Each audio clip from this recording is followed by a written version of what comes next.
नमस्कार दोस्तों, मैं हूं आपके साथ में रेवंत सिंह और आपका स्वागत है हमारे YouTube channel Dodiya dairy farm में।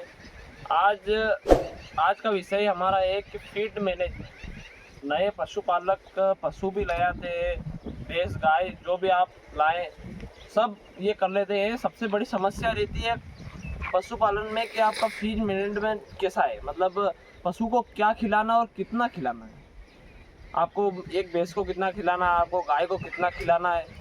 सबसे बड़ी दिक्कत ये रहती है। तो आज हमारे YouTube चैनल पे अगर आप नए आए हो तो हमारे YouTube चैनल को सब्सक्राइब करें और साथ में बेल आइकन को भी दबाएं ताकि हमारी आगे आने वाली वीडियो आप तक पहुंचे और आप जानकारी ले सकें। तो साथियों, शुरू करते हैं हम वीडियो के साथ में। अब मैं आपको बताता हूँ कि आप जो भी पशु को दे रहे हैं, सूखा चारा दे रहे हैं आप, या मक्की की साइलेज दे रहे हो आप, या कौन सी भी घास, हरी घास दे रहे हो आप, जो भी घास दे रहे हो या जो भी हरा चारा या सूखा चारा दे रहे हो, सबसे बड़ी बात यह है कि आपको उसमें ध्यान रखना है कि उससे हमारे पशु में जो भी पौष्टिक तत्व है उसकी पूर्ति हो जानी चाहिए।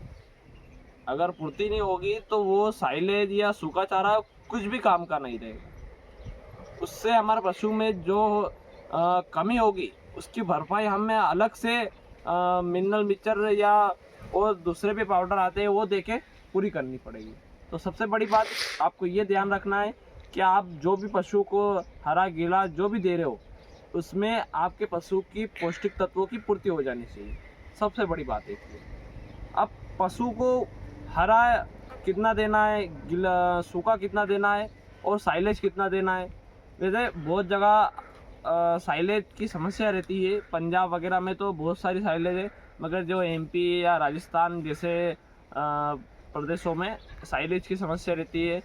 तो आप और दूसरी भी चरी है, जैसे कौन से बाजरे की है, मक्के की है, बाजरे की है जो चरी है वो बहुत सारे लोग उगाते हैं, तो वो साइलेज है उसका भी बनता है मगर उसमें प्रोटीन कम रहता है। आपके साइलेज या आपका सूखे चारे में न्यूट्रिशन ज़्यादा होनी चाहिए। सबसे बड़ी बात, आपका डेयरी फार्म अगर आपको सफल बनाना है तो आपके साइलेज और आपके सूखे या गीले चारे में न्यूट्रिशन वैल्यू ज़्यादा होनी चाहिए, जिससे आपका पशु में जो भी पौष्टिक तत्व है उनकी सारी भरपाई होगी। तो साथियों, अब मैं बताता हूँ आपको कि एक दिन में आप गाय या भैंस, जैसे आपको भैंस का बता देता हूँ सबसे पहले कि आपको भैंस को हरा चारा सूखा चारा कितना देना है। सबसे पहले बात करते हैं हमारे हरे चारे की। तो हमें कम से कम साइलेज, जो हरे चारे में आप जो भी हरा चारे दे रहे हो उसकी साइलेज या कुट्टी करके दो, या पूरा जैसे तो कुट्टी करके देना अच्छा रहेगा। और आपको एक भैंस को कम से कम एक दिन का 15 किलो उसका 24 घंटे का, मैं आपको बता रहा हूँ ये सारे 24 घंटे की, एक दिन की बता रहा हूँ, 24 घंटे का देना रहेगा। 15 किलो एक भैंस को हरा चारा देना चाहिए।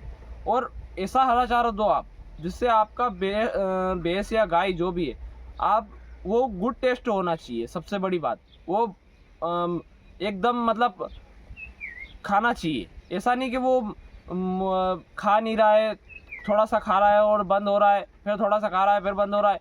उसका टेस्ट गुड होना चाहिए। चाहे आप उसके अंदर दूसरी भी चीज़ें ऐड कर सकते हो, गेहूं की तुरी वगैरह है, दूसरी भी ऐड कर सकते हो। आपको उसको ड्राई रखना है। ड्राई मतलब आपको उसको ज़्यादा गीला नहीं रहना है। उसके अंदर थोड़ा सा भूसा डाल दोगे आप तो वो ड्राई हो जाएगा, जिससे आपका पशु का जो पेट का मेंटेन है वो बहुत अच्छा रहेगा। अब ये तो हो गई गीले चारे की। अब सूखे चारे की, भूसे की बात करते हैं हम, गेहूं के भूसे की। तो एक दिन में कम से कम आपको 8 किलो भूसा देना है, कम से कम 8 किलो। भैंस और दोनों गाय पे, दो मेरी वीडियो गाय और भैंस दोनों के पे हो रही है, तो 8 किलो सूखा चारा आपको एक दिन में देना है। और हम जैसे दूध की बात करते हैं तो हम 1 लीटर पे 250 ग्राम फीड देते ही हैं। अब सबको भी पता होगा, हमारे पास भी डेयरी फार्म में हम खुद भी 1 लीटर पे 250 ग्राम फीड देते हैं। बहुत सारी जगह 400 ग्राम भी देते हैं, बहुत सारी जगह 500 ग्राम भी देते हैं। तो आप आपके विवेक पर है आपको कितना देना है, मगर मेरे हिसाब से 250-300 ग्राम के समथिंग देना चाहिए 1 लीटर पर। और ये तो हमारी पूरे दिन की जो है। तो जैसा कि साथियों आपको मैंने बताया कि एक दिन में करीबन अपने 24 घंटे की बात करें हम गाय या भैंस की, तो कम से कम 15 किलो हरा चारा और 6 किलो भूसा और जो भी आपका मिल्क प्रोडक्शन है उसके हिसाब से आपको फीडिंग देना है। इसके अतिरिक्त आपको मिनरल मिक्सचर वगैरह देना चाहिए। मेरे हिसाब से मिनरल मिक्सचर और कैल्शियम भी देना चाहिए। और ख़ास बात डीवॉर्मिंग का ध्यान रखना चाहिए। हमारे पशु बार हीट ऐसा फीड ना दें आप जिससे हमारे पशु में हीट रिपीटिंग की प्रॉब्लम हो। तो आप अपने विवेक पर कार्य करें और ध्यान से काम करें, क्योंकि डेयरी फार्म 1-2 रुपये का खेल नहीं है। इसमें बहुत पैसे लगते हैं इसको जमाने में, और अगर आपका डेयरी फार्म सफल नहीं हुआ तो आप बहुत लॉस में चले जाओगे। तो मेरा किसान साथियों से यही निवेदन है कि आप डेयरी फार्म कर रहे हैं तो आपके विवेक से करें और ध्यान दे के करें, अन्यथा आप बहुत ही ज़्यादा बिजनेस लॉस में चले जाओगे। तो ये हमारा आज का वीडियो है, और आपको मेरी द्वारा दी गई जानकारी आपको समझ में आई होगी। धन्यवाद।